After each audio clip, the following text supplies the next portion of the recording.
It wasn't colors. It was like kind of like a loss of ego and just kind of floating through space. Yeah. So you're pretty sure it was 5-MeO. That was it. But I'm trying to. I meant to say I'm for sure I did that. But I'm trying to think. Did he blow some shit in my fucking nose first? They might have blown some hape. That's yeah. Yeah, that makes sense. 5-MeO compared to like other DMT. Have you ever done other DMT? Yeah. I think it's a much different experience. It's totally different. And I think like the other DMT is like fucked me up. Yeah. To be frank, like, well, I mean, I've done it a couple of times, but I think 5-MeO has like a more purposeful, at least for me. It has something to do with maybe like healing on a sort of bizarre. Thank you. That's a great cup, man. Yeah. This fella. Yeah, crazy stuff, man. Like that shit is really out there, but it can also be really dangerous. I think all of that stuff is what I'm seeing, like with the ayahuasca people and everything, and the ketamine stuff as well, is like people are using that as an excuse to do work on themselves, or they're like, oh, I'm just gonna go do this ayahuasca and then I'll be fixed, or I'll just do this and then I'm fixed. They don't have the right respect for the tool.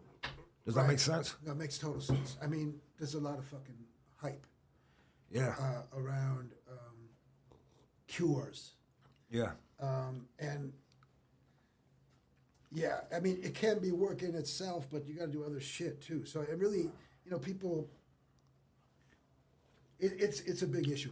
The hype around psychedelics is a big issue. The hype around ketamine and everything, and even Iboga, like Iboga, which I came into. What is it? Iboga.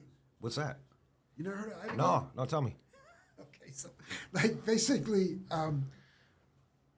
my entry into psychedelics was, well, I would say my first plant teacher was poppy and coca. Okay. So I was a dope fiend for over 20 years. Out here in Detroit? Or just all over? I was traveling. Yeah, in Detroit too, yeah. Man. I mean, but mainly in New York. But no, definitely like 5 or 6 years in Detroit as well. So the North End, I used to run the North End a lot. Yeah.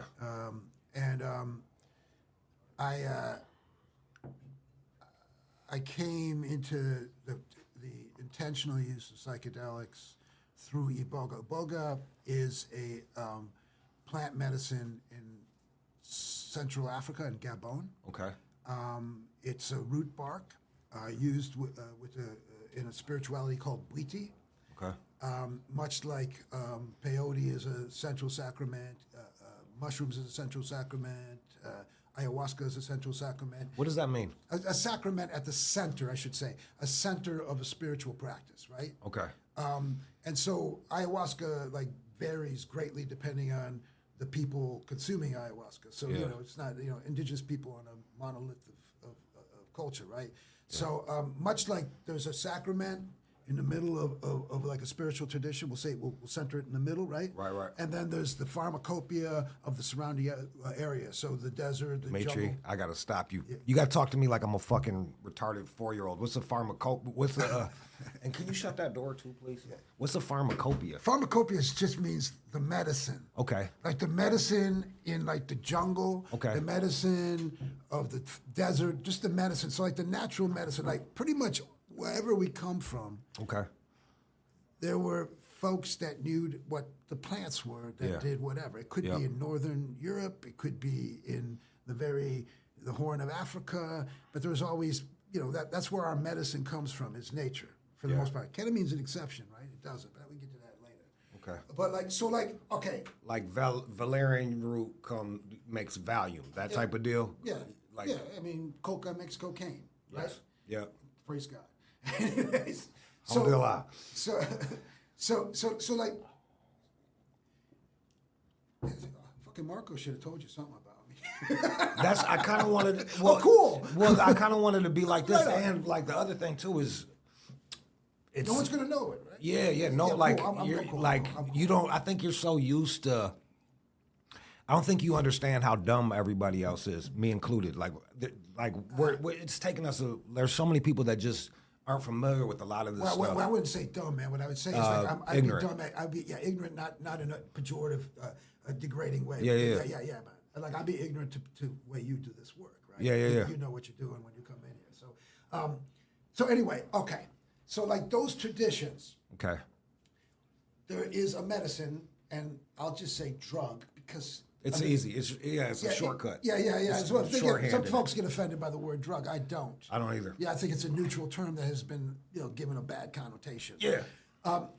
The similarities between like ayahuasca and the way that's consumed and the way Iboga is consumed is this, or mushrooms in certain indigenous practices, or peyote in certain, or whatever the drug is. So there is a sacrament, meaning that it's taken just like the sacrament in communion? In communion. So that's a sacrament. What is it? Well, if it's bread or wine or whatever, it's imbued with this holiness, right? Right. And so in much the same way, these are sacraments. Okay. They're consumed traditionally in a spiritual religious context, right? And so ayahuasca, there's a bunch of different cultures doing ayahuasca. There's Shipibo is well known. Yeah. There's all kinds of folks doing it, right?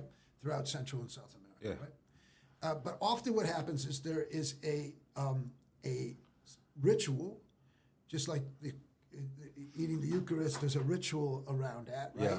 That involves the arts, actually, because it involves singing. Yeah. It involves creation of a space, like the church is a space. Yeah. Same thing with the consumption of these drugs, right? Yeah. So ayahuasca, depending on the ethnic group, there is some sort of ritual, usually sound or music. So there's an artistic component to it, right?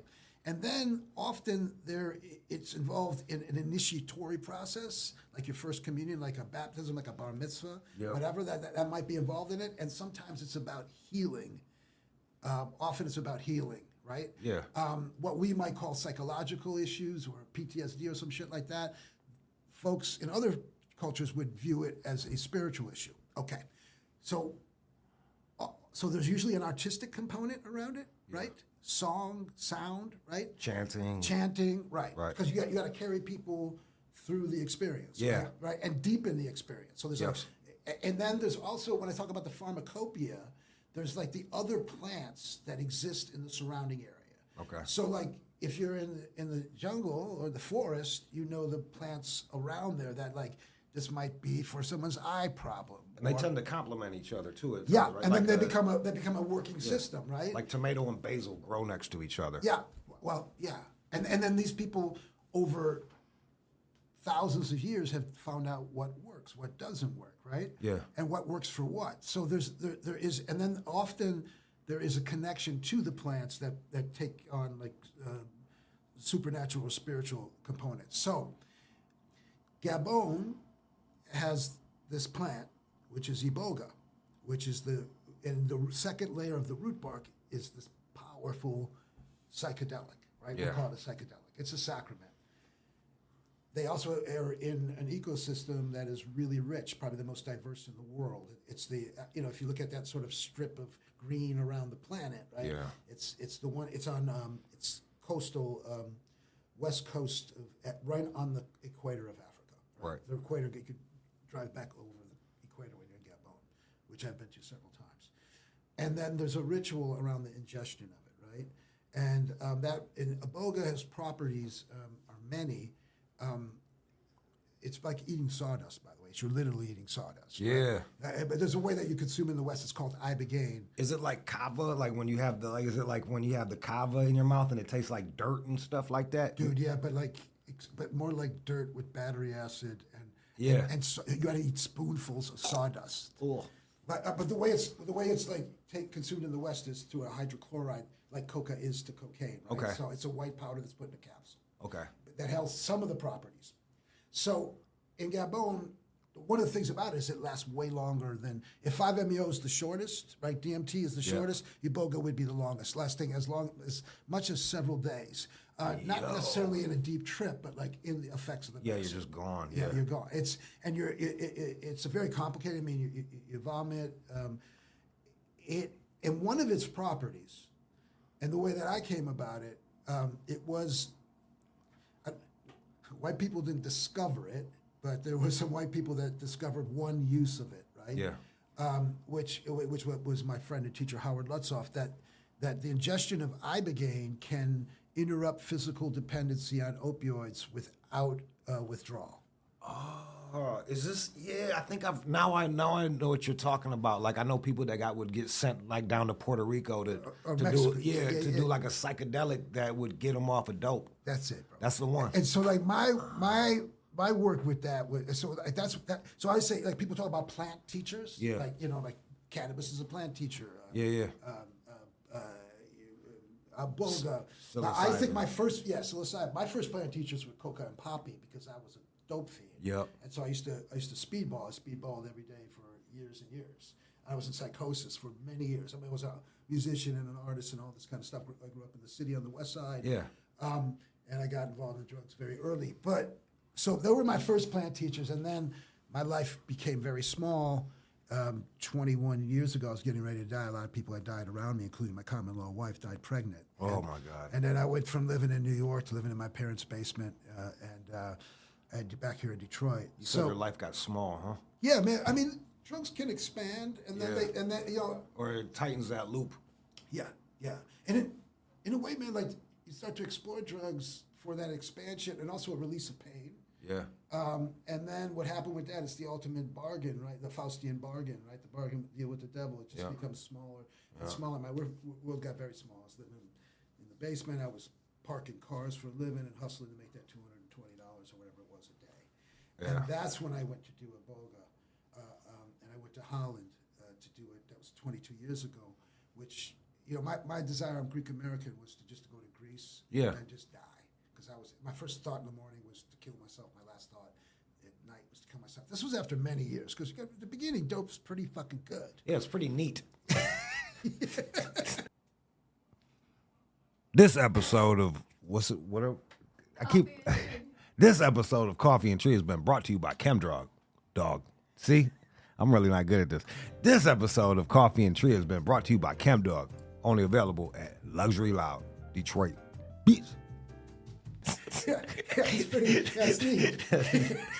Well, that was neat. That speedball was swell. Exactly. It was pretty good. Yeah, exactly. Yeah, man. Man, speedball is swell. Yeah, it is. Yeah. Till it's not. Yeah, man. It's I want to go back and you said a couple things that you said a sacrament. And the word sacrifice is it seems like sacrifice and sacrament like are connected. Is there like do you see that? And then the other thing too was you were talking about like the bar mitzvah and all these rituals to get to get to the sacrament. Yeah. That means there's a sacrifice that one has to pay, right? Or we have to like put in work to get to that point to be able to have that sacrament. Do you think we're skipping that along the way? It's so interesting, man, because I never made that connection, and I don't know if there's a root word, but it makes sense that it is. I think that what we skip, and that's a really good question, Jude. So, like, I'm gonna go roundabout. Yeah, go ahead. I'm gonna follow you. So, I went into this to relieve my suffering. I just want to go to Greece, right? Yeah. The sacrifice of doing Iboga was 3 days of hell. Yeah. It also was incredibly illuminating. And I was in Holland outside of Amsterdam back in the day. I went with my brother. I was going to go by myself. George's like, we're going to put you on a plane with $1,000 in your pocket in Amsterdam. I don't think so. Okay. Amsterdam back then was like the Mecca for dope, right? Yeah. Supposedly. At least this is what. But anyways, I went through that period of time. I should say that I didn't feel the urge to use. I had kicked many times before. My entire time in it, I didn't feel the urge to use. But it was an incredibly arduous experience. And I was in it for 3.5 days. But I was also and I went through a lot of purging, a lot of vomiting, I mean, my bowels, everything was. When I threw up off of the 5-MeO DMT, it was like a good like. That's the thing. Well, that's called a purge Right. in this world. And the idea is that you're getting rid of, and that's when we get into the spiritual aspects of it. And I should say that what I did is I came back as and it's a felony here, and in my CV, I have the distinction of being the only person convicted of Iboga in the United States, and I have a federal conviction for that. I didn't do any time by some miracle. Yeah. It's a long story, but I got a conviction for it because it is a felony. And I came back 20 years ago, back to Detroit actually, and with the mission of trying to provide this to other people, right? Yeah. People who couldn't leave because they're on paper, or they had children, or they couldn't afford it. Yeah. So I started doing this underground stuff. But your question, and that's to get, and eventually I went to Gabon. I went to the source of this several times, and found myself as much as I could be immersed as an outsider into this practice of Bwiti, which I saw a lot of connections with the way maybe house music. I came up in the punk days, just this communal use of sound and music and holding a space. But so I'm getting to the point, right? That sacrifice and that specialness, I think, is really important, and that's what we call holding space in the psychedelic world, right? Set and setting. I don't know if you're familiar with those terms. I know that, like, if I do mushrooms, I gotta have my bills paid, the music right, the house clean. Like, I can't be around people that annoy me. Is that what you mean, or that is a form of set and setting, right? Okay. And that's absolutely and setting intention. And set an intention. Yeah. All that set and setting. So so what you're doing is a what's the word for it? Like intentional use of psychedelics. Yes. Right? Yeah. And that's not to say that you don't get a lot of shit out of just going to a concert. But the thing about that, it could go south easy. Yes. Yeah. And then what is the holding? So the holding, what you're doing is you're creating a space of holding, right? Yeah. And so what these folks who have been working with it for hundreds of years, these different plants, they've created all these holding mechanisms, just like a bar mitzvah or whatever, right? They hold these holding, the systems of holding, right? And so to your question, and what is the sacrifice, and what's part of what there's the sacrifice, sacrament, and then a separateness from the day-to-day. You cleaning the house makes a lot of sense. The bills paid, a lot of sense. You're saying that. Well, sacredness, it makes it sacred, right? Yeah, separate from the day-to-day. So this is a big fucking deal. Yeah. It's a big deal the way you're talking about doing mushrooms. So I went through and studied, I've been initiated in a couple different traditions, which I'm very grateful for. And I think it's important. I'm worried about even the use of ketamine, which doesn't have a plant base. No. We can talk about that because I've turned on that. I have a business, Cardea, that works with ketamine. But what we've done is, I'll say this: there's all this research going on, right? And there's a lot of folks who are doing the ayahuasca stuff or whatever. Yes. In some kind of relationship to an indigenous practice. Yes. Okay. So what I say is that we're not from Johns Hopkins. I don't come from there. Right. And I don't come from the Amazon. Yep. But there's this thing in the middle, and it's the good shit about modernity.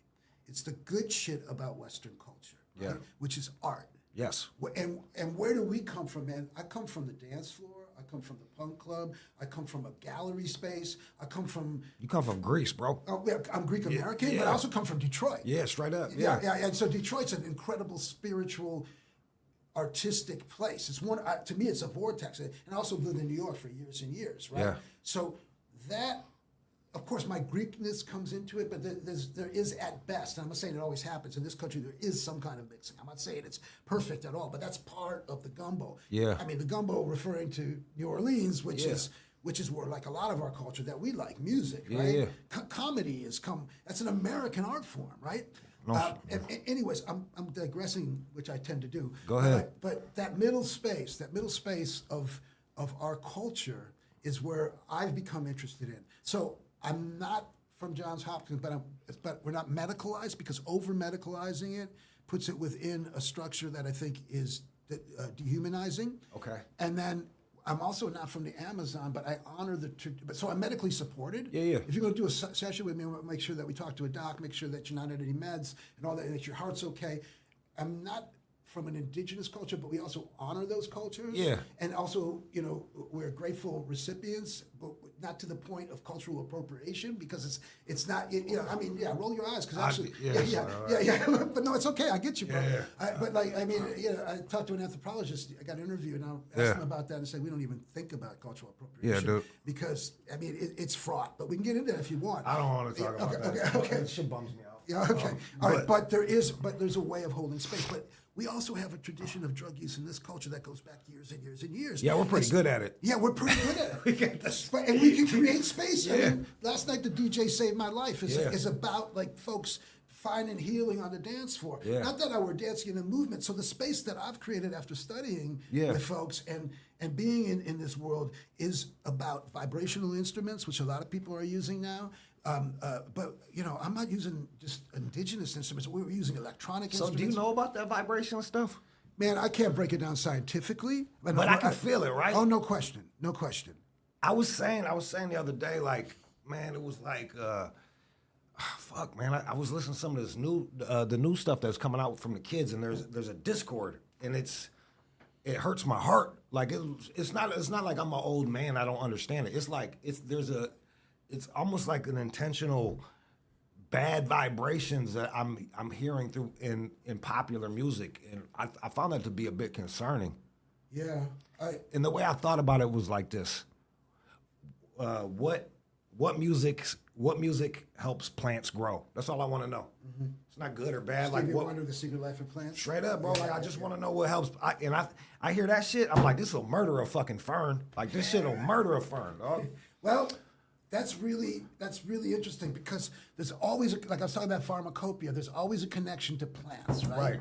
And I want to talk about MDMA and ketamine in a little bit. Yeah. We'll just stick with plants, right? So what is good for the plant? Look, in certain, like Shipibo tradition, and which is a tradition that's really well known. What's Shipibo? Shipibo it's a group of people. Where are they from? They're from Peru. Okay, but they actually diet the plants. What they mean, they go on these really strict diets, like really just no salt, no meat, no sex, no alcohol, and they just consume teas of one plant for months and months. Yeah. And what they do is they sort of they absorb the vibration. If you believe that. I do believe in. I do believe in waves. And well, I mean, I've kind of sat there with my eyes open and saw the plants coming out of people's mouth, take a right turn, take another right turn, and come into me. But like I was tripping. But like I saw. But so what they're doing is they're absorbing the vibration of that plant. And so, yes. There is a history of this, and there's a history in all of us. I mean, this is not just an indigenous thing. There's people in, there was witches in Ireland and England, and my grandmother was like sort of undercover witch. Now that I think about it, right? But like that vibrational thing is really important. Now I can't break it down scientifically. I work with really great musicians and space holders. Yes. My thing is I was a front man, so I don't really consider myself a musician out of respect, but I'm still kind of a front man in the ceremonial world, and I call it a ceremony because it's separate. It's a beginning, and also there's a beginning, a middle, and an end. But what we use as a container, what you created in your crib was a container. Yeah. The bills are paid, the house is clean, and there's no one around to annoy me. And you probably had a playoff ready to go. Fuck right? Yeah, dog. Okay. If that new music would have came on, actually one of my worst trips ever was going to Jungle Night, and I was stuck there having to listen to Jungle in L.A. And I was on mushrooms, and it was kind of, I was like, this is fucking killing me. Yeah. It was like, so the thing is, if there's like sound baths and shit like that, which is great, but it's different than doing, about sound baths like gongs and singing bowls and shit like that. It's a vibrational thing that people use for meditation. Yeah, you live in LA. It's probably there's so many people on a gong now. I'm the son of a hippie, man. Okay, so So I get it. So yeah, okay. So there's that level, but there's like ceremony. Can I stop you? Yeah, sure. It was dubstep. All right, there you go. I don't want to, I don't want to shit on jungle. This is fucking dubstep. Yeah, all right. Yeah. So the container of sound is really important. There's people who have done all kinds of research. This guy named, I would look at Alexander Tanous, soundmeditation.com. He's a friend of mine, and he's one of the leaders in what sound does and can do. And there's all kinds of people. There's other guy, John Hopkins, Hopkins, like almost like the school, but he's an English dude, and there's a lot of people doing research on that. Yeah. I'm not a researcher or a student like that. I'm a performer, but I'm also a ceremonialist. So when you like, so you're creating that for the people that want to do that are going to do this ketamine therapy. You create that whole the ritual for them. Yeah. So my work started with Iboga, Iboga, right? And I detoxed junkies underground, like 500 people total over the course of over a decade. That's right? wild. Yeah, it is wild, and I could talk. And there's a movie about it. There's another one coming out, I did that for a long time, and I'll get to that. I'll get to the ketamine thing. It's like I did it over that course of time. How did they catch you with the shit? They can't even smell for the stuff or nothing like that. Because I insisted, as John Sinclair said about his arrest, I insisted on it. Right? Oh, okay. Like I was so vocal about it, bro. I was on This American Life. There was a movie made about me. I would just tell anyone that would listen. And then the day I decided, you know what, I don't want to go to jail over this dumb shit. That's the feds. It was a federal fucking joint task force with the locals. And it was a sting. It was a sting. Ain't that crazy? Like, you couldn't tell me that the government isn't flooding us with fentanyl. You know, like this is like the opium wars to me. Like I feel like we're being attacked by our own. Yeah. But like they block shit that opens the brain. I can't see how someone can believe that the powers that be are on their side. I can't either. It's I fucking. Can't either. I mean, they're like, well, just wait for the next election. Like, it's save yourself, dog. I totally agree, and I don't think people know the history of the opium wars. They should look that up. But the manipulation of drugs is a source of power. Yeah. A source of a manipulative source of power. Yeah. And our economic system. I totally agree, bro. I don't think that we're going to be. I mean, that's the other.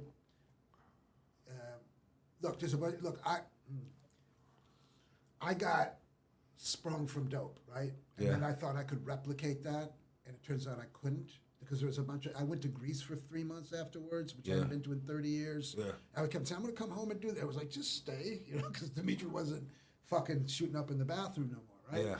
And then I thought, okay, I'm just going to go out and do this as an act of radical service. You're a son of hippies, I'm a son of leftists. Right. So like as an act of radical service. Yeah, same shit. So leftist and so as an act of radical service, I went out and did that, and I was trying to. This is the days before YouTube and shit like that, but I became sort of a poster boy for Iboga for a while. I began. And I was trying to, you can't replicate it.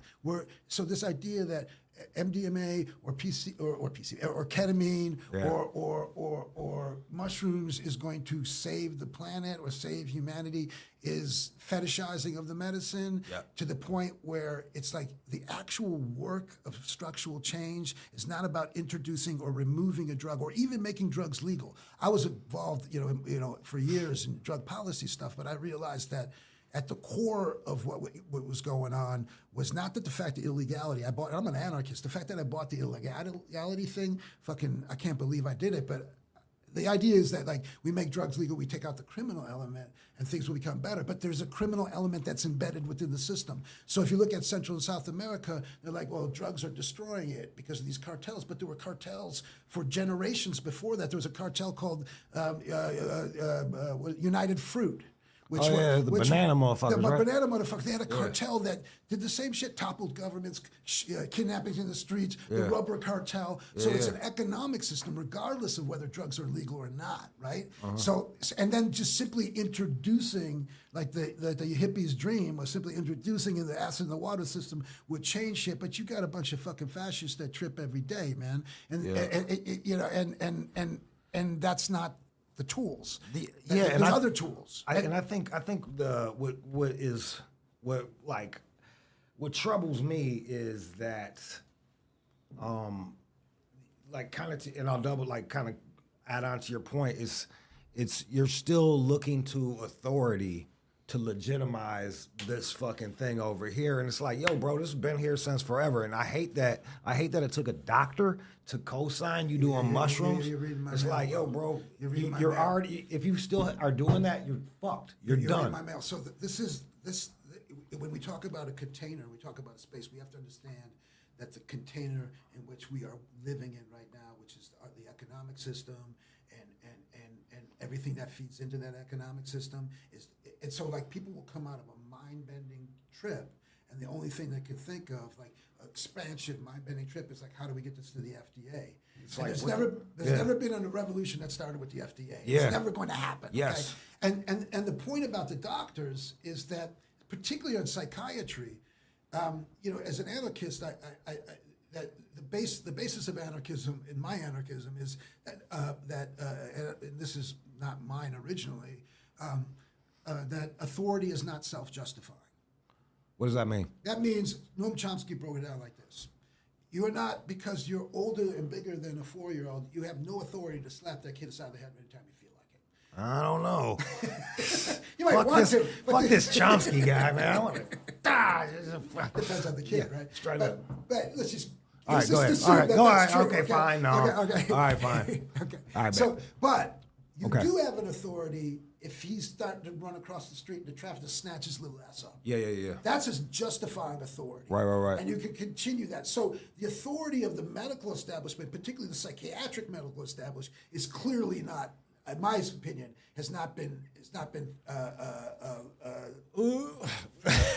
Yeah, that shit is fucking. Yeah. And so they're trying to medicalize it as a way to legitimize it, which makes sense. I mean, I have my problems with 12 steps and shit, but it's helped me in the past. Yeah. I've been in the harm reduction movement for many years, and both those movements, just like the psychedelic movement, is seeking the medicalization and the science to legitimize it. But there's other ways of legitimizing it. Yep. The problem with legitimizing it through science is reductionist at its Science core. is bullshit. Like science is a fucking lie. Like everything. Science could is a be. fucking lie, dog. How do you mean it's a lie?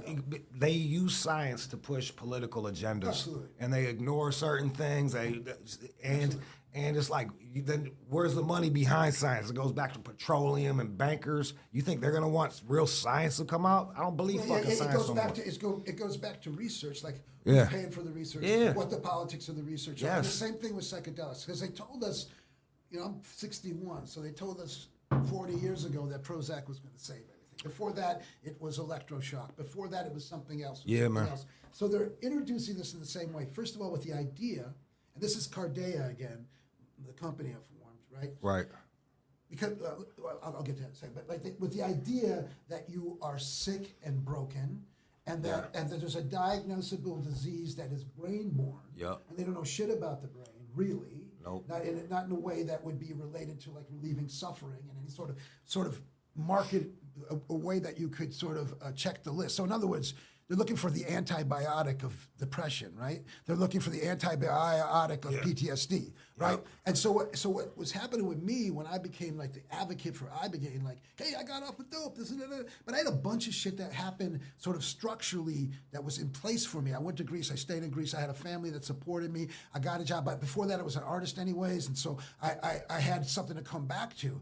You can't replicate that. You can't take someone and have them do 3 tours of fucking Iraq or Afghanistan and not only see their buddies killed, but participate in killing and do 3 courses of MDMA and they're going to be cured. It's bad on sort of a big picture scheme that like we can witness evil and commit evil and be okay. I think that's not a good thing to be looking for. I'd like for people to be healed, but I think we're far more complex and interesting. But the other message is they come to Dimitri in an underground ceremony, or they go to do the MDMA or the ketamine, and they find themselves that they are still suffering, and because it wasn't a complete cessation. Well, I think it goes back to, And that's what I'll just finish. And that makes them extra broken. Yeah. And they fucked up in some way. And that's just not the way we heal. It's just not who we are. Well, it goes back to kind of your first, like the first thing. It's like, the philosophy of like healing and, who has power. We're already starting off wrong-footed. So like does that make sense? It's like, for me, this is like, life hurts, man. Like you're gonna feel a bunch of everything. And if you expect to be comfortable all the time, you're gonna be fucking miserable. Mm-hmm. And it's almost, and it's, nothing's gonna fix you. Like because we're not broken and we're perfect in our imperfection, if you will. Mm-hmm. And if you can't come to terms with something like that, if you're walking, like I have family members that they're still telling me about being abused when they was 4. They're 70 now. We're at dinner. Like, I don't give a fuck. Like, get past it. You know what I mean? Like, I think we become so therapeutic that we're addicted to therapy and therapy and therapy because we have nothing's gonna fix you, dude. Well, it's in a way I outside. I agree with that. And if someone was abused at 4 years old, then they had an experience with evil, right? Yes. And it's affected them. Yes. And so with compassion, I agree with you. Yeah. What I would hope would happen is that you would have some kind of relationship with your suffering. Yeah. To maybe lessen the suffering, understand it when it comes on, and be able to live your life. Yeah. And I think that psychedelics can help with that, but this idea that it's just going to remove it it is ridiculous. And this idea of sort of animized individual trauma. What's that? What's animized? Animized means like the Oh, anim. okay. Yeah, like so the trauma conversation is really important, but I think it's become overwhelming. Yes. It's become identity. Well, because everybody has trauma. Everyone- It's like us talking about air all the fucking Well, time. if I asked my mother who's 95 about her trauma, she, Well, life is trauma. Yeah, That's yeah, yeah, like yeah. if you're living, you have But- trauma. And on the one hand, that might be an extreme, and on the other hand, I think it's like the other extreme. I think that we all have trauma. Some of it is intense, right? But to come from a place of identity of trauma and then an identity from diagnoses, which Right. is with are you familiar with the DSM? It's the book of diagnoses, which is basically a fairy tale. That's like I got ADD. I got this. Yeah, like, but they just made that shit up. There's a whole dude. Go down that rabbit hole, you'll lose your mind. Right? well, I think that's crazy. I think that limits a person, right? Well, first of all, it offers in some ways it's helpful. Yeah, Well, I'll tell you this. yeah. So It what can was be helpful abused, for me huh? being in 12 steps is like, oh, okay, Right. I got a way to identify this. But then what happens, it becomes an identity. And an excuse for that behavior. Well, excuse for the behavior, and also, yeah, that's part of it too. Yeah, it could be excuse for behavior, and it could also be, on the other end, it could be an excuse for authority to come down on you. Yeah. Right? There's a diagnosis for oppositional defiance disorder, Okay. which means that you're oppositional to authority. I heard it said, oddly enough, this guy Levine is a I great. think I got that thing. Yeah, well, yeah, but it's a disease apparently. I'm broken. Yeah, right. But you know what's odd? They don't have one for complicity. They don't have a disease that's someone who's compliant. There's no disease for that because yes, it can be an excuse, but on the other hand, it can be an oppression, right? You Yeah. get your kids taken away, you can get thrown in prison, you cannot drive a car, you cannot own a weapon, you cannot do a drug, and then it's also cultural and race and class, right? So poor working people, they get schizophrenic diagnosis. Yeah. And then rich people, they get like, they're Their eccentric. kids are trannies now. Like What's it? all the rich people's kids just turned gay and tranny. Well, like that's the a whole other wave. diagnosis. But like I'm saying, that's a class thing. It is a class rich thing. Caucasians that are it's like. a class thing. And I believe that there are folks that are trans. And I do too, but like not at this rate. Well, I agree with you. But I also think that that's part of diagnosis, right? So you got these shrinks, Right. You know, who make money. Even like the fucking New York Times got an article a couple weeks ago just about this subject where folks are like realize the diagnosis was wrong. You got young people who are naturally experimenting, and man, I believe there's a spectrum. I believe all that stuff. But the thing about it is the same folks that said everyone had ADHD are now saying that every kid, and that's, I don't know if you've seen that thing where with left-handed folks. They're Satan. Right. Well, it was viewed as Satan, and when it wasn't, the scope of left-handed people went up, and people were saying the same thing about trans folks. The only difference is there wasn't a doctor prescribing or giving you a diagnosis. I think there should be an open room for exploration. Let me. So, I got arrested back when I was younger, and they sent me to the fucking psychiatrist because when you get in trouble, and then he tells me I got depression, and for the next like something odd years, I'm living with like, oh, I got depression. I'm like, and it gave me like an excuse to be a fucking piece of shit a lot of times, and then I also happen to have a form of dyslexia that was never caught, and I often. And I just had to figure out how to work. I had to figure out how to process the world with my little flipping stuff around. I think I'm happy that my dyslexia wasn't so fucking like crazy that it needed to be addressed, because I think if it did, it would have in my state at that time, it would have weakened me and it would have gave me excuses, and instead it made me think about things differently. I think having dyslexia is like a superpower. It makes you process the world differently. You see things different than everybody else. So I'm reluctant to say I have dyslexia now, but like my shit is severe. Yeah. Okay, thank God I couldn't fill out a job application. Yeah. Thank God. You know what I mean? Yeah, bro. Because who knows what kind of shit I would have Man's a fucking plant, yeah, exactly. Then you really would have been a dope fiend, man. Yeah, exactly. So, and then I suffered in school. Because this is why I think that, my co-founder of Cardea, Ross Ellenhorn, Dr. Ross Ellenhorn, he's a PhD, and he's my buddy. He has the same thing. But like, when I'm 61, like I said, so there was no word for it. They used to call it learning disabled. That's a really nice thing to put on. Yeah, LD. Yeah, I LD. remember that. And so that's the other side. There's the excuse part you were talking about, but there's the institutional and social harm. Yeah, and then they treat you weird. Yeah, and they treat you weird. And I was with the helmets in my classes. Dude, that's exactly the metaphor. Under the boiler, the stairs under the boiler, and they would take you out of the class. Oh yeah, I went to the other one. Yeah, now the kids are like this. Y'all got a fist fight with a retarded dude. I didn't know he was retarded. Like, and then I got in trouble for that. Like, don't put me. They're like, don't mix gen pop like with this guy. So I got the same thing. And then I've been I've been trying to figure out how to label, because I'm really against the label. And you know what I found, bro? What's that? I'm actually functionally illiterate.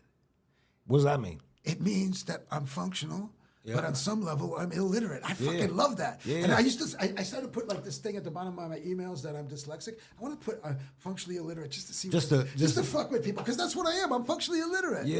But like, they want to put a diagnosis. Okay, the good thing about saying that you're depressed, like, okay, maybe I have a narrative in which to navigate the world, but then it becomes identity. That's it. And to me, it's very close to nationalism. Yeah. Right. So you got a group of people. Pick one. Well, it's not. But like, but you got a group of people who have been hurt. Okay. Yeah. Right. Okay. So that's their core, and they come from that core as a way of identifying themselves, as a way of defending themselves, and then they say, "Look, I've got this hurt, and I need this boundary around me. I need this boundary because of this hurt." And anyone who comes in this boundary, look out, man, because everything I do to defend this border is justified by this. Well, it goes back to being addicted to drugs, right? Like, just by claiming that, look how much it shrinks your world. Like, your whole world just becomes this one small thing. And at the same time, when I first got into 12 steps and I could announce myself as an addict, it expanded it. But then that becomes... There's a guy who I think you would dig, because I think you're a natural anarchist, right? Just knowing you for 40 minutes. There's a guy, Ivan Illich, and he talked about... he wrote a book called Deschooling, Iatrogenics, Death by Doctor. His idea was that once something becomes orthodox, and it'll do the exact opposite of what it was intended to do. So the defense industry makes you less safe. The prison industrial complex makes crime more rampant and creates crime. A school system makes you dumber. A healthcare system makes you stupider. And an infrastructure system even makes you slower on the roads. He had all these. I think you'd be really interested in the shit I'm taking. I couldn't agree more, right? Just off top. So that's what's happened with psychedelics. That's what's happened with cannabis. The fucking institutionalization of this. I always say re-queering, right? And I mean that capital, like queer in the sense of different. Weird. So I re-queer because they de-queered it, right? They made it as straight as possible, right? But I think there still is potential in these medicines for action. Back before trauma, right? The trauma became the big thing. The shrinks used to talk about, and good shrinks, like they used to talk about alienation, right? And what that was, it was kind of like a Marxian term. Or an idea, and also Freudian. The idea, Marx talked about being alienated from your species' essence. So the cat that we knew growing up, I don't know, I used to have nightmares that, because I had relatives who worked in the factory, that I would end up there. I would have nightmares because they would talk about this. But what they were doing by punching that press all day is it was alien to being human, their species' essence, right? And so like that alienation is the pool that we swim in. So the idea that we're saying it's good to work with the depression and to have a relationship. When you say depression, I don't know what that means. You'd have to tell me. Same. I didn't know what it meant either. It just Were meant you I was sad? Were you I was like angry? I was a fat, bitter, sad boy. You're know? a fat, bitter, sad boy. So that's starting to get more. That's starting to get more precise. Like, what's the bitterness about? What's the sadness about? And it's not about removing the sadness like a scoop. Coffee and Tree, brought to you by Sour Kush, only available at Luxury Loud. The rest of that shit is bammer, son. But like, kind of understanding what that is and why you're eating so much, as opposed to like, this is the thing that I will carry. And there are people, not that those people right now who may be listening to this who can't get out of bed, that's real. But how to address it cannot be done in any reliable way medically. And the other thing is, what happens when it becomes atomized, individualized, right? To like just trauma is we forget that the structures in which we live in are making us sick. And that's what the old schools, like straights, used to talk about. Let me ask you this. Yeah. Do you think that was one of the reasons why you was a junkie? Just to deal with to deal with the pain of like kind of, maybe it wasn't even the front of your head, but just understanding that like you're in this, you don't fit all the way, and it's not you that doesn't fit. It's the Absolutely, man. I mean, I had a healthy disdain for authority that was earned because they fucking hit me and shit, right? Yeah.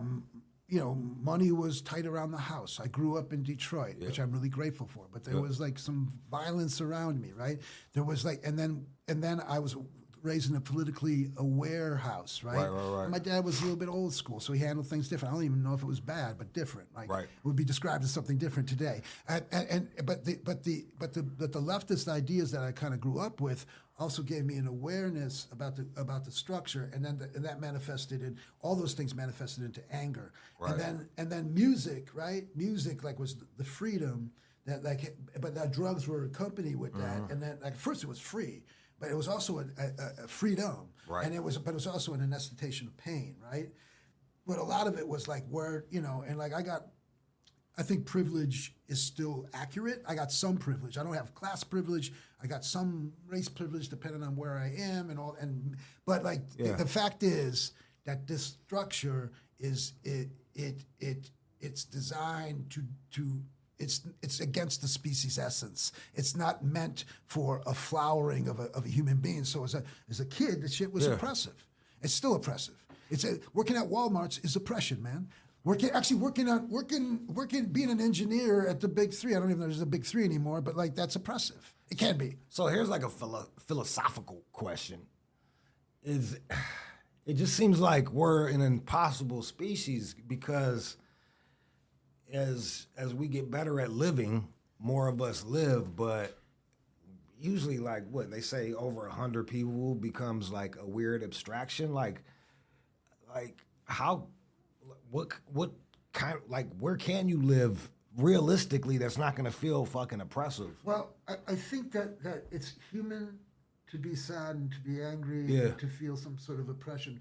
But when the superstructures, the big structures, are designed to oppress you, which they are, man. And look at this. We're in Detroit. Detroit, like, you know, man. I don't know where you're from. Pontiac. Yeah, okay, Pontiac, and then your family's from. My family's from Pontiac, and then my old man's from the East Coast. He's Italian. He actually lived at 8.5 and Gratiot. You said he's Italian? Yeah. Okay. So he came from a little village in Italy, somewhere. Yes. Okay, and they came here. Yeah. You came from a shtetl if you're Jewish. You came from the South if you're black or white. Right? You came from Arab country. You came from Central South America. You came here, and wow, this looks great, man. You can be a worker and have a house and go to the lake and all this shit, and maybe your kids go to school. That's fucking pretty amazing. That seems progressive. Yeah, man. At the same time, what was sort of taken away from that was that you had to work in the structure that nobody has ever had to work in the history of the world. Yeah. And so then all these other issues started to come up, and then that dream like got taken away, right?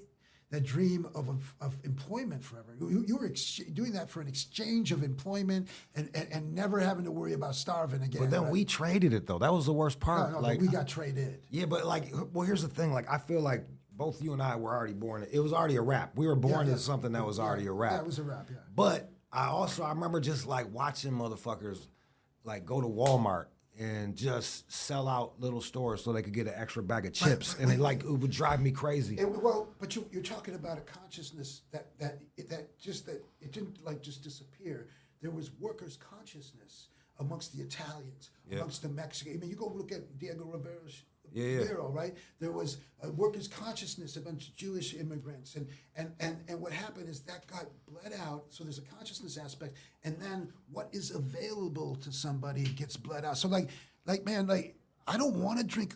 If you'd have told me 30 years ago that I'd be drinking water out of a plastic bottle every time I wanted to drink a water, but then it becomes you're unable to do anything else. Yeah, so what happens is there's a superstructure. But it's not natural in that it is not a natural fact that this is the only way we can live. This is new. This economic system, I'll use the C word, capitalism, is new, maybe 300 years old, 400 years old. That's why we got how slavery and capital kind of came up together. Man, slavery is as old as time, dog. Not the way that it became a The Arabs were doing slaves at like 900. People are doing slaves, but not chattel slavery. Arabs are doing chattel slavery. They were chopping nuts off. Not as an international commodity. Okay. And that's what created the international commodity. No, it's I hear you, but it's just like, but I'm saying it's connected. But let me go back. Is that I don't know who it was. Sometimes they say it's this guy Zizek. I don't think it was him. I think you'd like Zizek actually. He's fucking nuts. He's a commie. He's nuts. So you'd like him. I don't like commies, man. But it'd be funny. Okay, he's funny. I feel like communism is unnatural. Anything is unnatural. Capitalism is unnatural. Yeah, anytime you're trying to force an outcome, it just is fucked up. That's a whole other discussion. Like you're trying to force equality? That don't work. Well, force equality, but to create a system, a structure, and I'm not talking about the communism of the Soviet Union or anything. Force a structure that is perhaps more equal. But we'll just say this, that capitalism, and when I say capitalism, doesn't necessarily, we're not living in a binary world, right? So the opposite doesn't have to be some kind of socialism. I'm just saying capitalism is not a natural fact. So Zizek or someone said people are able to envision the end of the world, life on the planet, then more readily than the end of capitalism. And so that goes back to this idea of like the guy who trips out can only think about the FDA, the guy who goes to Walmart and sells out the mom and pop store, right? It becomes this superstructure which you swim in, and there's no way around that. I think that there is a way around that you can wake up to this. And it's not a monolith. It will go away, and something else will replace it. Right. Some people think it's what's the guy's name? Varoufakis, this Greek economist, thinks that there is a techno-feudalism that's coming about. So what does techno-feudalism mean? It's like, bro, we're getting all over the place. I need a glass of water to keep up with your ass, man. I'm like, Jesus Christ, please, what is what is techno-feudalism? Okay, I don't know it well enough. But all right, Varoufakis talks about like if feudalism, if you got like my understanding is if there's like one owner, okay, right, and everything you do goes through that owner, right? So you're a feudal worker. That's like back in the day when you were the miner and then you lived on the mountain and then you went to the store and they gave you your own money. Yeah, everything came from them. We're kind of in a giant version of that, right? Exactly. Because there's you like have to go to wall. Well, we got what's his name? Bezos, right? Yeah. He, like everything comes from you. Work for them, bro. And so, dude, I know, man. But what I'm saying is, another world is possible, right? I agree. Yeah, and so it's not. And maybe that's what I'm interested in is ceremony and places where we gather and drugs as maybe one organizing tool around that. You know what, Dimitri? I remember there's like two different ways to have this other world, right?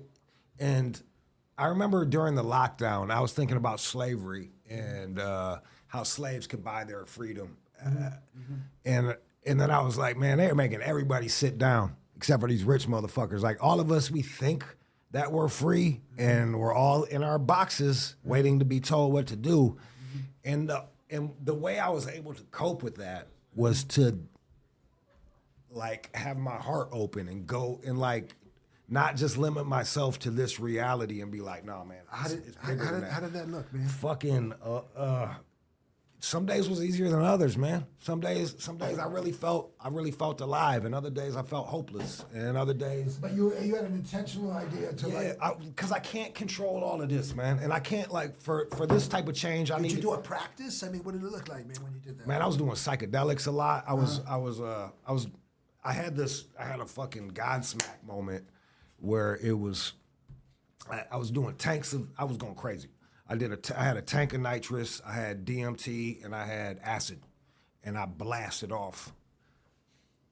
I fucking, and like, I'm not gonna take you through the whole thing because nobody wants to hear about someone's trip. It's like hearing about a dream, but.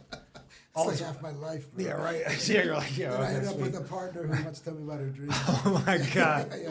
Yo, yeah, I know, right? That and having to hear someone's favorite song on a cell phone are my two least favorite things to do. It was ultimately it was like this. I had traded my soul for things. I went out to LA to try to make money to get a spouse, and just ended up with a bunch of shoes. And I left. I came home within the next couple months, and now like I'm trying. So like that was the end. It was like the only thing I can control is like me and my wife and a kid, but I don't have none of those yet. So like, but like that's like your own little deal. Like this is your world, and you build that. Yeah. Like, and I think most of us should be concerned. Like, let's be concerned with self, family, kids. And being healthy from there. And I think that's the most empowering thing that one could do. To come from that space and then also create family and community, I think is really important. I agree. Yeah, I think that so many of the devices are tricky because they can create. This we're doing this through these devices, and it's magic, but it could also be sorcery. Yeah. And so they become tricky, and they separate us. But I think that the solution is actually, and they say that the difference between medicine and poison is dosage, and I think the same thing is about community. And it's like it's everything, right? It's She's got a fan over here. No, she's with it though. But it's and I think like that, like, and especially in this world, it's just that duality. Everything that makes me charming can make me a fucking asshole. Everything that helped me write a book also helped me fucking do all like every medicine, every medical practice. There's also the violent practice. So it's all the same. You've got like Tai Chi, Qigong, and acupuncture, all movement, but they could kill a motherfucker with acupuncture. Yep. Same thing with every one of these medicines. Same thing with the indigenous practices around sort of spiritual practices of healing. You can also use it for sorcery. Same thing with art. I mean, you can use art to like expand and create, but you can also use art for propaganda and oppression. Yes. So that's our faith. And the same thing with psychedelics. Yeah. It can be used, or cannabis. It can be used as recreation, as bringing us both together. Yeah, it goes escapism or enlightenment. Or even a way of propagandizing people to some fucked up shit. Yeah. And that's what I saw, just to say, there was the individual healing that I experienced with Iboga, right? Yeah. And then there was the desire to bring it to people, right? Which was the thing of me stepping out. I kind of got my own shit together. I got a wife, but I wasn't ready for that yet. I was too new in recovery. And then I started going out, and then all kinds of stuff happened, and I did it. Like I said, I think I harmed people in thinking I could replicate what I did. Yeah. But when I got to Gabon, which eventually I realized was somebody else's tradition. I got a tradition, right? And but I'm really grateful for that experience. I went 6 times, but when I walked in there, I saw, okay, wait a minute, man. There's this drug at the center, Iboga, sacrament, and no disrespect to the Bwiti people. I believe it's a sacrament, but a drug, right? And there's someone was healing, and they're in the middle of this village, right? And there's a temple and built with this temple. And then there are people playing music, repetitive music. Yeah. And then everyone was taking a little bit of it, the old people, the grandmothers, and they were dancing and singing. And so there was this communal aspect around individual healing, but everyone was involved in it. And it's not perfect because it's people. And you're getting the trance state with it reminded me of some house nights I had in New York, or a music scene. Yes. And I'm like, whoa, I recognize that. And that's when I started to do ceremony, and I started to use some of the aspects of Bwiti. And then there was eventually I realized that that was some sort of taking that I didn't need to do.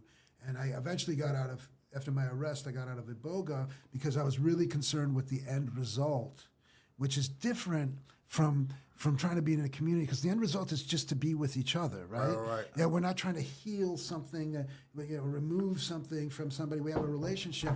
And then I got into mushrooms and MDMA, and then ceremonial uses of that and creating ceremony.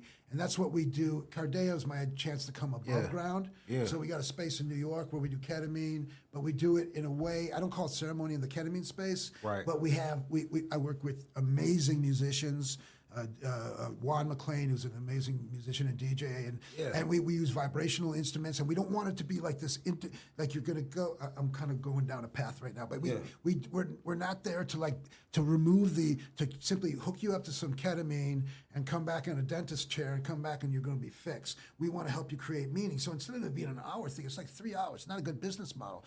And our retreats, it sucks as a business model. Our retreats in Jamaica are also, we're not taking, specifically in the retreat, you don't come to a retreat if you're like really sick. You come if you want to explore.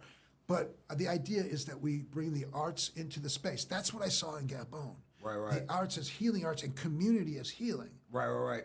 Well, it's funny, like, I got a couple thoughts. You said, I think when you get concerned about the end result, the principles of the thing the way I see things often is like, it's about the form, it's about the principles.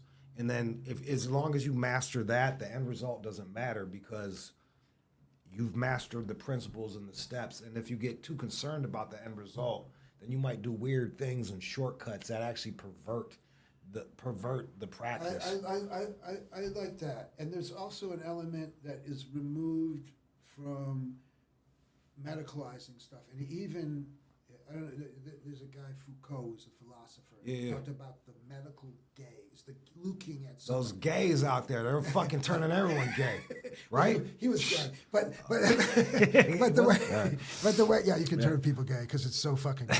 All it takes is I never thought about this before. Matter of fact, this is wonderful. That's it. Yeah, exactly. I can think of a joke that I'm not going to tell you. I'll tell you later. But the medical gaze you're viewing as somebody as a medical problem. There's also a shamanistic gaze, right? Yeah. The shaman's going to tell you what's wrong with you, right? But what you're talking about, what this brings up for me, is that you have a form, and this is what's missing in the medical model, and even in the shaman model.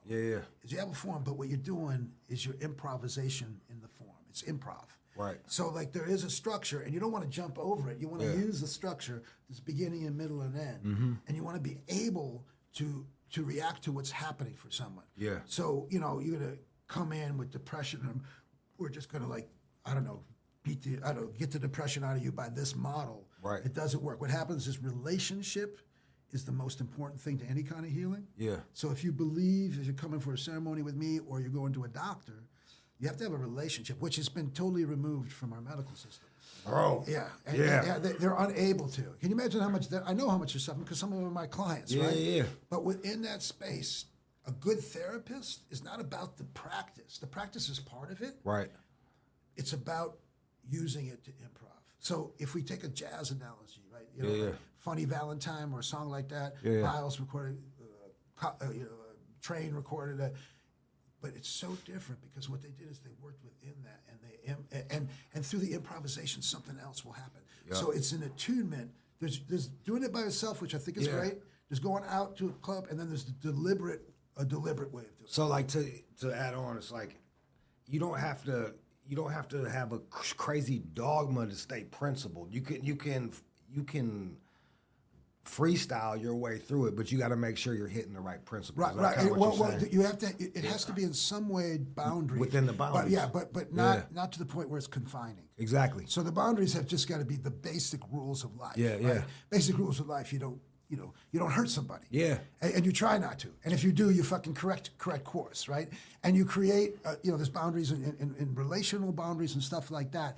But they call it best practices in medical world and psychological world, and it makes sense. But the problem with best practices is it destroys spontaneity. It can. So this stuff is nuanced. I feel like lawyers really destroyed everything, man. And lawyers, we didn't need lawyers till we had lawyers. Like lawyers came up with lawyers. It's just. You're talking about law. Superimposing over everything. Just like I think everybody's afraid of a fucking lawsuit. So then they're like, they're confined and we're suffocated. Or if afraid of a lawsuit or afraid of being, of a witch hunt, afraid of being pointed out right, and destroyed. Yeah. By either the law or by, so the community becomes the mob. And so that's that other duality. The community can become. So then they're with pitchforks and. Communities often they come up with groupthink, and so it's usually somebody up over here that tells the community how to think. That's the other thing. It's the other part of culture. I don't know. Terrence McKenna. But he said, culture is your enemy. I don't agree with that. Culture is your frenemy. My friend said. Culture is both, and we got. And the thing is to try to be awake to that and aware of that. And I think that's what happens in the psychedelic world, whether people start to go to groupthink, right? And that's a problem. Yeah. Tell me about without saying specifics. Tell me what a client would be like. Tell me a story of what a client might be like. So my work now is I it could vary. Depends on what the practice is. Okay, so if we're talking about ketamine. Yeah, I'm interested in the ketamine. All right, we'll talk about. So ketamine. Let me just first say that I never did. It was one drug I missed. I was a ketamine dude. Okay, I never did that. Right. So but I was suspicious of it because of my history of drug abuse. Right. Right. And the same way I was with MDMA. Back maybe about 15 years ago, someone I trusted said, try MDMA with sound, with a really great sound. Yeah. It changed my head. I started to see all the possibilities, and I could also see the abuse of it. Again, everything's so ketamine. I know it made trance sound good to people, and that's a shame. Acid made the Grateful Dead sound good. I know, dude. That's a very powerful drug. That shit works. Yeah. I mean, Dead. I think what great guys, but I don't want to listen to that shit. Man, I had to wake up to that in the morning. My hippie ass sister be blasting that, turn off that Casey Jones bullshit. But so ketamine, look, man, I've led a bohemian lifestyle.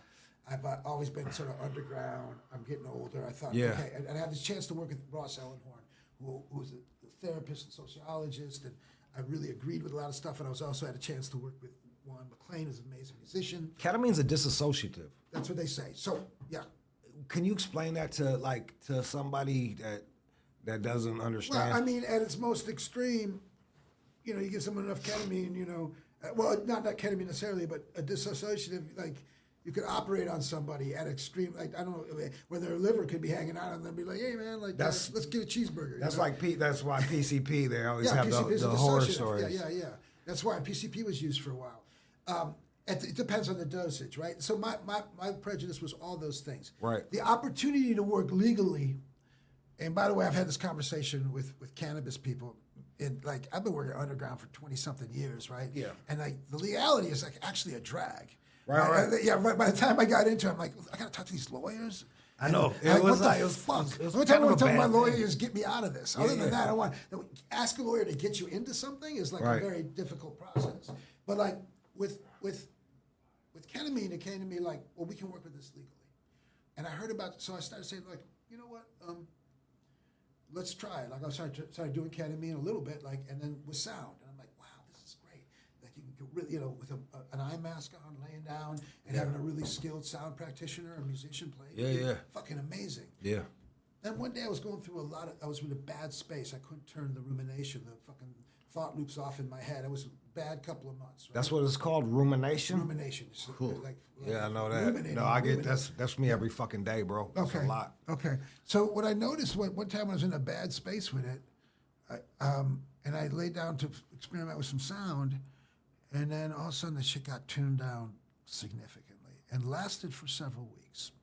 So, on the ketamine side of the business of what we do at Cardea, we are working with folks who have been diagnosed because legally we can't prescribe it. Yeah. And so you have to go through a doctor and get diagnosis. Most of the people, Is it like housewives and shit, or? it's all kinds of folks. It's people who are just suffering, right, man? Yeah. So there's two parts of what we do. We have a private space, and then we also have a what do you call it? A non-for-profit. I'll explain both. But so a lot of people are coming because they have a diagnosis. They're depressed, they're sad, PTSD, all those kind of stuff. And the hype around ketamine is that it's simply going to remove suicidality from your mind or something like that. Yeah. Right? And there are people who have success with that, but it's not a one-size-fits-all. So we come with people who are generally suffering or stuck, which is a lot of people. But so you need to see a doctor with that part of the business. What we do is instead of just infusing you with ketamine, we have a whole process before our space. You got to go look at the space itself. It's almost like having to go through, like you were saying, learning all the Hebrew for your bar mitzvah, and then you can go into do your ketamine thing. Well, without such a high threshold in Hebrew, we want you to it's an initiation. What we have. We're not using the word ceremony in this ketamine space because I think it turns some people off. Yeah. And by the way, even in my private practice when I was doing underground shit, I said, if you don't want to call it a ceremony, we'll call it a session. Whatever. I mean, they can call what they want. You can call what you want, but it is what it is. So what we try to do is be non-formulaic. Yes. We've developed a practice called dialogic interviewing, which is a non-formulaic way of getting to something. So we're not going to say, this is what's wrong with you, Jude. You're depressed. Let me ask you this. We would never say that to you. So do you talk to these motherfuckers? Because when I'm in a K-hole, I can't No, I'm done. Some people do. We have a track for that, but mostly we don't. There's a whole bunch of lower dose ketamine spaces that do that. What we do is we have a process to begin with. Yeah. Our space in New York is designed by Randy Palumbo. I'll show you pictures, man. Is it intravenous or? No, we do nasal. You black? No, we don't do it. We don't do Yeah, it. It's a spray. Are you sure? It's a spray. Yeah, we don't have a key in the back of the. You're not like cooking it up. No. Oh, Sorry, but no, it's a compound pharmacist. Yeah. And when you come in this beautiful space, I mean, literally the furniture is made from mushrooms. I mean, I'll show you pictures. The idea is that it's an artistic space. Yeah. And we do groups and individual sessions. We have a process. You talk to a therapist before. If you're working with a therapist, we work with that therapist. We do this dialogic process that's about not like sort of naming it or diagnosing, but trying to get into what we call a liminal space, the space between things. Right. Okay. Now, then you come to a very beautiful, comfortable space. We either have specific music designed in the place, or we play live sound for people. Oh, that's cool, bro. Yeah, so it's like a personal or a group, 1 hour intervention into a venture into the sound. And the thing about the disassociative is that you can sort of be there and not be there. I think it can be incredibly psychedelic. Dude. If you put on a mask and listen to sound, you can go on journeys. You know how I describe it? Mm-hmm. It's like, you know what it is like? You ever you can say you love somebody, but that feeling of love is a whole different thing, right? Mm-hmm. And so a disassociative to me is like when you look up in the sky and you see the stars and we're like, oh, I'm just a little speck. Mm-hmm. And it's like, oh, here. But when you blast off of that ketamine, you become that little speck. You feel insignificant in this world. It pulls you away from things. And sometimes that insignificance, it helped me. It can help you.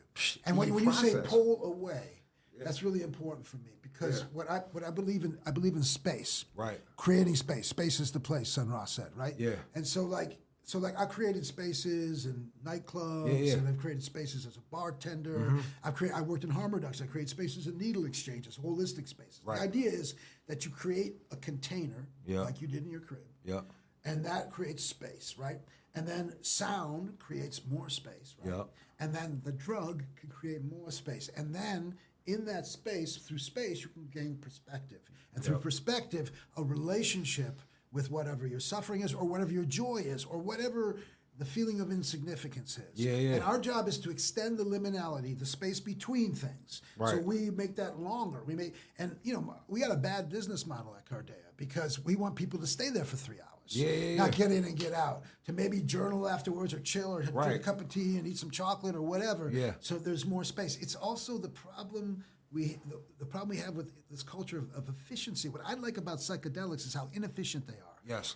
To do it right, you need a lot of time and a lot of space and create a lot of space. So that's the shit we do. And the average person, the person coming in is someone who's usually suffering for that. Different than the mushroom journeys that we do. And when I was doing underground mushrooms, that's different than a retreat. So I can give you examples. I mean, there's the for-profit. We also have the Further Fund, which is a nonprofit. Spelled like I'm dyslexic. Spelled like the Merry Prankster's bus with a different. I can't spell. I don't know. Who's this Merry Prankster broad? That was like the beatniks and the hippies. Oh, word. Yeah. So, but that is specifically to provide free treatments for people who are doing life. Yeah. Who are doing work change in the world. So we started with these. We got 70 people involved in the scholarship with just harm reduction workers. People working on the front line of overdose prevention, people who are in the needle exchanges or working with homeless people who are beat up. Next thing, we work with climate change folks. We're going to continue to work with those types of people, and that's a free thing that we're offering. That's been incredible. That's awesome. Yeah. And we got people coming in telling me that I can't go to another day of work. All these people are dying around me, and then getting some renewed sense of purpose. And so the results vary, though. I mean, we're not going to tell you that this is going to cure you, and that's what they're saying about psychedelics and stuff. Fucking lie. Yeah, nothing. So how long? When did you start this? I started Cardea working on it about 4 years ago. I've been in the psychedelic space for 21 years. Yeah. But and so we've been open for a year there. But we also have a retreat in Treasure Beach, Jamaica. That's with mushrooms, and that's ceremonial. That's 3 sessions over the course of the week, and that's different people. We don't want folks coming to a retreat who are fucked up, who are really fucked up. Yeah, I wouldn't can you imagine I'm just trying to process some shit from being like a 5-year-old and I got this fucking dude cutting himself. Exactly. They're trying to suck my dick for a rock. No, dude, we're not doing that, man. Not cool. Exactly. That's what we have in our brochure. If someone's trying to suck your dick for a rock. You're not welcome. That's not happening. You're not ready yet. There's a 3-course. There's 3 meals a day, a luxury accommodation, and no one's trying to suck your dick for a rock. No blowjobs for coke. If you want to get a rock, I mean, but here's the thing: there's a bunch of retreats offering this. Come for PTSD. Come for deep trauma work. It's a retreat, so that's different. So that's for people who want to explore, and that's in Treasure Beach. I worked for years in the underground, first with Iboga, and then with sound and MDMA and psilocybin, and that's different. When you're working on a one-on-one, you can come in with your issues, and if you've got a therapeutic relationship with someone, or you're in a 12-step program, or you're in a mosque, I don't care what it is, as long as you got support coming out of it, if you're dealing with something heavy. So that's different. So there's 3 different sort of models, right? You know, the funny thing, too, is you said, how you...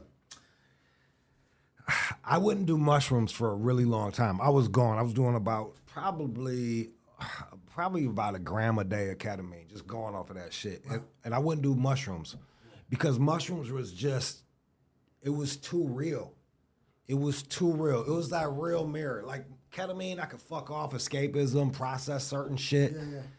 And I couldn't do the mushrooms because I was in too much pain. I couldn't come to terms with what my life had become. And I think you're right to separate the two because I don't know the science reason why, but I can feel it in my heart. Well, dude, here's the thing with Iboga, because Iboga Ibogaine was this long deal, and it became sort of this underground legend.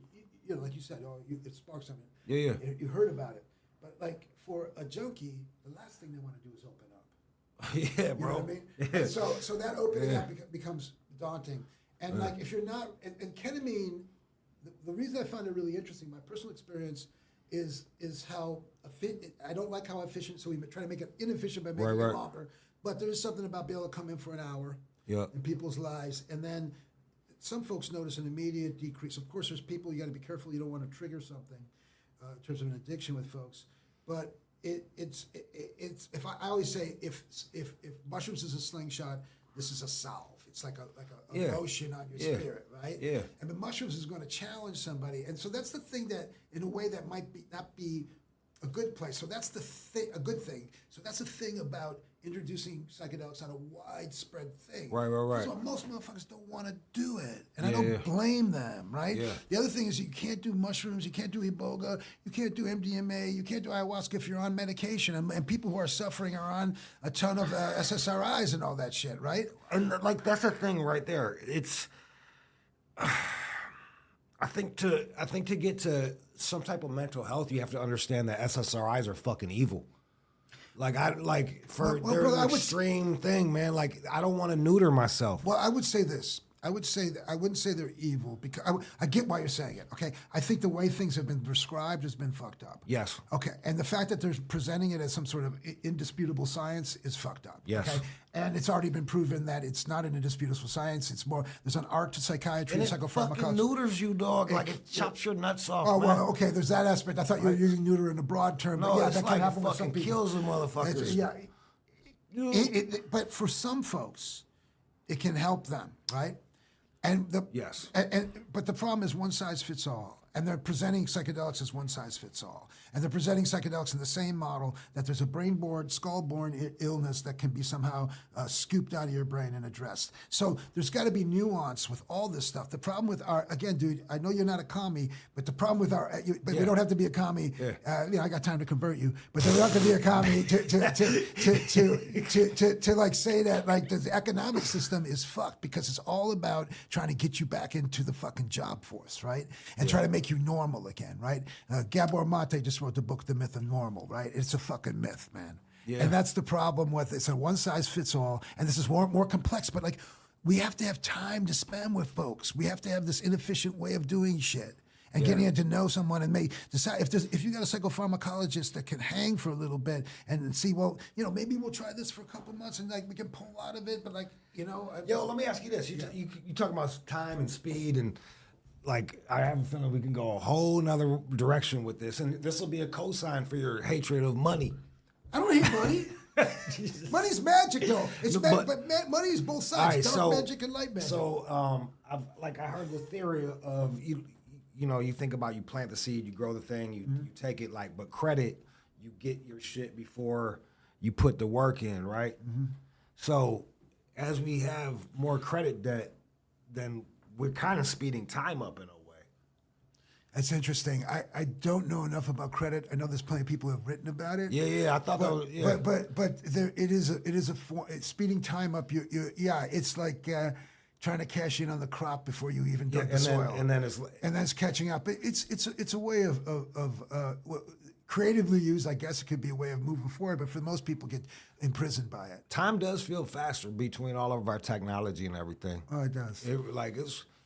And Gush Mints, fruity, green, gets you high. Luxury loud. What is it like? Is it good? It's a heavy indica. Someone talking too much, let them hit this Gush Mints. Shut them the fuck up. Luxury loud. They say it's and then to your other point, yo man, that you might give a motherfucker like a dose and you're with them for 3 hours, it'll feel like 2 days because time's all relative in the brain. One of the main things that come out of a ceremony, if someone's doing MDMA or psilocybin, back when I did that underground, that they will say, "What time is it?" And that's the other thing is that folks are so pressed that one thing about ceremonies, you're taking time. Yeah. It doesn't matter. You deserve it. Yeah. Everyone deserves it. Everyone deserves like a long amount, except for that 4-year-old that you got to kick. But like everyone, fucking asshole. Yeah. It's his parents' fault. Yeah, it is. Sometime by 5, he's got to take responsibility. I appreciate you coming through, man. I think we fucking crushed everything. I didn't even get to ask you what your rituals were. I remember, like, without triggering you, what was your drug ritual? Oh man, you're gonna trigger me, man. I know, but that was for people out there. Everything would be the. I appreciate you asking. Your concern, but it's not gonna trigger me. Man, it became all ritual. But I mean, like, I was really, for me, it was a spiritual practice in some way, right? I was very concerned with God, Right. for one thing. But my practice was that, first of all, there's the act of copping, Yep. how long that takes. Yep. Like Yeah. never early, he's always late, as Lou Reed wrote. And then there is the relationship that you develop with your drug dealers and the drug community, and sometimes it's a very deep relationship. I thank my drug dealer in the back of my book. Good. You know what I mean? I'm like, yo, thank you. Dude, I remember the last guy I saw, this guy named Jomo. I hope he's okay, man. It's 22 Straight up. years ago. I met him on 8 Mile at a titty bar before I was going for Iboga, and he's like, what are you doing, man? And I'm like, I'm going to do this. And he's like, he gave me the dope. It was in the parking lot.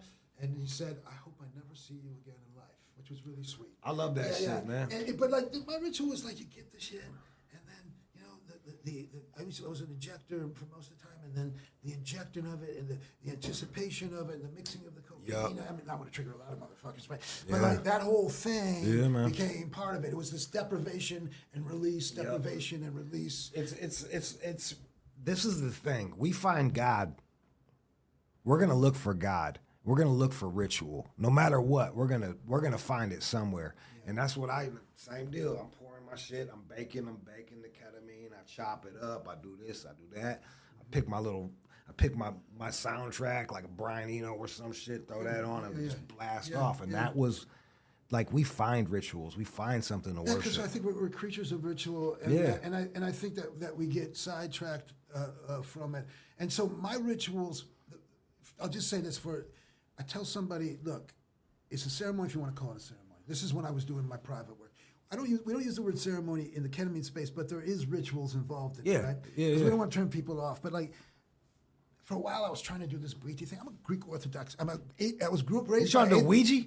What's that? You said you were trying to do a Ouija board? No, Ouija is the name. Oh, no. Demons. Exactly. No, but like, so like, I'm a Greek kid from Detroit. And so like, after a while, that didn't, I've been initiated in other things I can't even mention, right? But like, so it didn't seem authentic, although it was very helpful to me. So what I do now is that what I've done when I was doing underground practice is that, like, I would tell folks, look, it's a ceremony if you want to call it. If you don't want to call it that, whatever.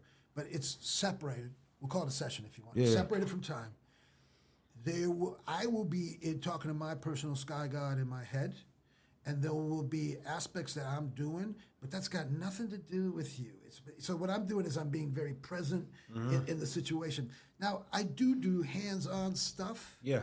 And I hesitate to talk about that publicly, but what's really interesting about that hands-on, I just ask people if it's okay, and I've been trained in certain rituals and certain ways of doing that, but most people don't ask what the hell I did. Most people, even the most atheistic person, I think, well, that was some weird shit, that was cool. Some people would leave the space and go, is what I left here okay? These are like atheist people. Is what I left here okay? I'm like, dude, it's good. Like, I get people call me up, where did it go? I'm like, well, there's enough space for it to go. But I'm not going to make that the focus. The focus of it is not the ritual, because then it becomes about me. The focus becomes about me, the healer. I'm doing some shit, trust me. But folks don't need to know unless they want to know, and unless it affects them in some sort of way that they're curious. My job also is I'm trying not to be formulaic, even though I maybe have a formula in my head, because once I tell something what something is, then I interrupt, like someone telling you you're depressed, you interrupt curiosity. You interrupt the playfulness of curiosity. Or if you say something that, this traditional healing technique, you didn't do it right because you didn't, do this or that, or like he's not wearing the ceremonial sash on the left side instead of the right side, that kind of stuff. And so what we're trying to do is create, the ritual I do is dude, I pray, but I'm not going to say it out loud unless someone shares the same sky god as me, right? We have the same fantasy in our head that I think it's not a fantasy, man. Well, I know, but I'm trying to be self-deprecating. You're trying to be nice to these atheists coping. That their life means nothing. But I'm not going to impose it. So you're not going to get a cultural imposition or a religious or spiritual imposition. We're going to create a space of thoughtful reflection, but also, look, dude, we're creating in that course of 4 or 5 hours of tripping. It ain't all about just being mellow. We're also once in a while trying to go to a dissonance, but that's to push something and then a release. And the main thing we're doing is trying to be attuned with who we're working with. So the attunement is like a thing that Is it watching or feeling? it's or both? It's both. It's watching, feeling, listening, observing. It's also it's like what you learn as a performer. Right. It's even what you're trying to do. You're somehow attuned with an audience, and you can even though they're not here, you know over time what works. Like when we came in here, the space wasn't right. You know, so you're attuned to that. And so it's watching, it's feeling, it's listening, and it's a thing that is learned but also can't be learned. So these people getting out of NYU or University of Michigan with a degree in an undergrad degree in psychology or a graduate degree who are going to go into the psychedelic It's like world. pattern recognition. Like you go over and over and over time, like that. Times I worked with thousands of people, so I can sense a vibe. Yeah. You know, and then being the thing that we want to open up space for is curiosity. The opposite of what you might call sadness or depression might be curious. If you're curious in the world, and although you have rumination like I do, every day you wake up with some kind of creative urge, right? Fucking I Yes, that's why you're here. Yeah. And that could be a capital A or it could be a small artist A. Yep. But what we have to do is create spaces where people can be curious. I agree with you. Yeah. I appreciate you coming. Me too, brother. That was really fun. That was fucking awesome. Go. All right. Cool. Let me just ask you a real quick question. Yeah. And then can you keep it taping? Is it still taping? Yeah. I got one quick. All right. So what's the first thing you do in the morning? What's your morning ritual? I jack off. No. Cut that. That's it. I've been working on not jacking off. I'm that's I'm the not whole doing. thing. I'm like trying to do the Christ shit and not bust my thing. You should also look at Maltak Chia. The first thing I do when I wake up, I try to pray. Same. But like I often fail because when I wake up with this creative urge, it's to get to work. Right. And some people are saying that I need to lay back on that. And I think they're right, but I'm so curious about fucking going through it, and I got the pressure. So the first thing I do is I try to pray. And depends on if I'm on my shit, my phone's not in my bed. But if my phone's in my bed, I'm fucked. Yeah. Because I check that shit. So that's the first thing I do to try to pray, and then I go for coffee. And depending on how attuned I'm with myself, I'll say this, man. I've had all these spiritual practices, but like sometimes I'm just not doing it. Sometimes I'm only praying in the ceremony or the situation. So that's the thing. I try to pray. It's hard. It's hard to remember. I've been trying to pray more myself, and it's so easy to get caught up in the 3D world and just start going. Well, to start going and caught up in these devices that could, I said the thing about masturbating first thing. Right. But that's also, it's all triggered by this. Everything's triggered by this thing I got in my pocket. So if it's in my bed, I'm fucked. And so, but the other thing is a withdrawal not to have it in bed. I use it for to go to sleep, to listen to books on tape. Yeah, books on tape or brown noise or something like that. It's I'll tell you this much. I have made I turn my phone, like I miss a lot of information, but I'm not on the phone fucking nearly as much. And the peace that I have, dog. Yeah. It like the peace that I have. What's your prayer ritual? How do you identify? Or do you? What do you mean? Like I just thank God. Like it's I try to I kneel. Yeah. I kneel because it's like, to me, kneeling and even going to church is beyond. It's like there's a sign of humility that it's me saying like, yo, I'm not the big dog here, and it felt good to come to terms with that because, like, who wants to be the brains of the operation? You know what I mean? Like it felt, So just me doing that kneeling thing and just kneeling and like sometimes I do it like this. I have my hands up. Other times I have them clasped. And sometimes it's deep. Other times it's not. But I try to be mindful. Yeah, it's interesting to be an iconoclast. Like someone. You know what that is? No. You're so smart. I just assumed that. Anyway, iconoclast means like literally like an icon smasher. Yeah. So like someone who's like pushing up against all the rules. Yeah. And then find themselves back at church. That's. And I mean, I'm slowly getting there. Like. See, with me, like, although I wasn't raised, I'm baptized Greek Orthodox because my family was leftist, but there's a draw to it. My problem is like when I hear what these bishops are saying, I want to strangle them. Well, yo, it's funny. I came from church today, right? Okay. And I've been church jumping, and this dude was all the chanting shit. Yeah, he's using the same shit. He was like, a lot of these churches, like, can I get an amen? He kept saying, he was trying to. So it's a Baptist type of church? It's like a non-denominational, but I didn't believe the dude. Like I just something about I didn't like him. I didn't fuck with this guy. And then I was able to watch and participate and see like everything you're talking about in like the African rituals. Like it's a science to it. Like amen, repeat after me. Amen, repeat after me. He's trying to create this chanting and this and that. And it's like what you said.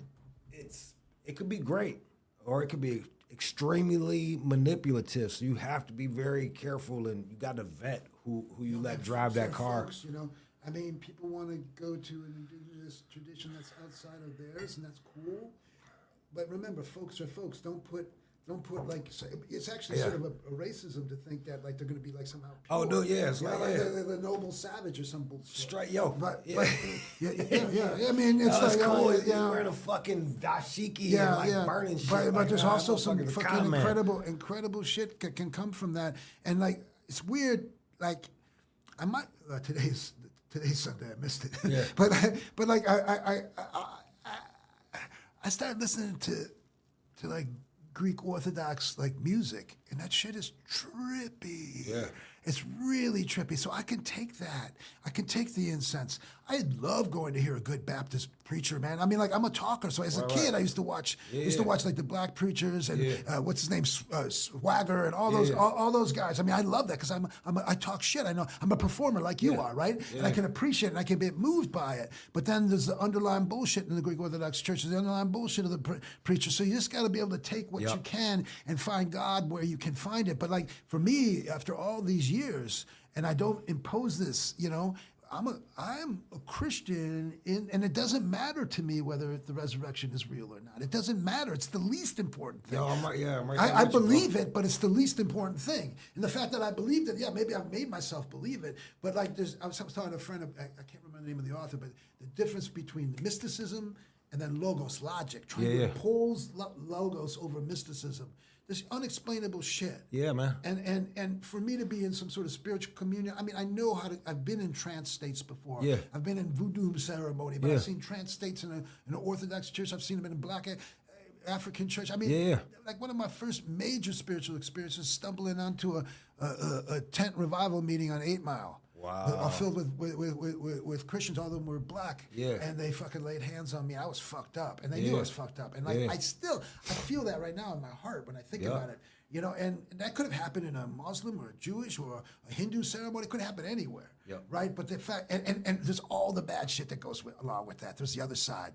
It's medicine or poison, right? And we gotta figure that shit out. Ain't that the truth? Well, God bless you. God bless you, man. Let's go. God bless you, B.